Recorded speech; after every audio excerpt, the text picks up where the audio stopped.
So this direct message says, Sylvester, me and my lover have grown apart, but we don't want to break up. What advice do you have for us? This is a great question because this happens all the time.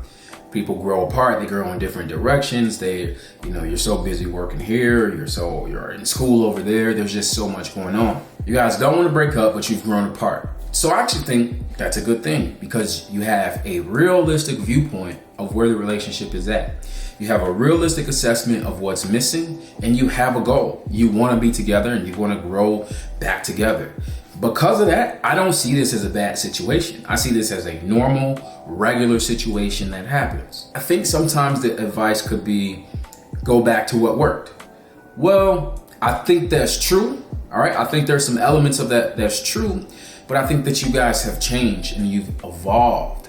So what I think that you both should do with compassion and support of each other, I think you both should go on individual journeys, figuring out exactly what you want out of life, exactly what you want out of your relationship, exactly what you are willing to give to your relationship.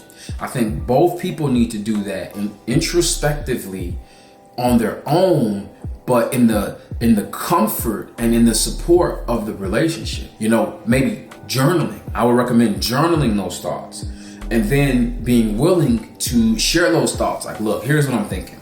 We've grown apart. There's a lot of love there. We don't want to separate. We're not toxic. We're just, we just don't have as much passion as we would like.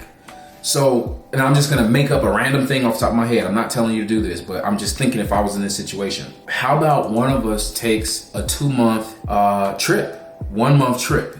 You go to Europe for a month. I'll travel to the United States driving with my cousin, whatever, I think when you do that, when you give yourself a chance to find some of the other things you're passionate about in life, you can bring that back to your relationship. See, part of the time, some people's relationships lose the passion because you have no other passion in life. How do you expect to have passion in your relationship when there's nothing else outside of you that you're willing to scream about and talk about and shout about? Like, you need to be able to come to the relationship like, oh man, I went on this hike. There's this trail I want to do, or look at this book. Like, you need to be able to bring passion to it if you want there to be passion. What I think you should do is, instead of breaking up and just saying F you, I think what you do is you figure out how to go on an introspective journey within the relationship, with the relationship supporting them, creating healthy space, intentional space, so people can find new things that they're passionate about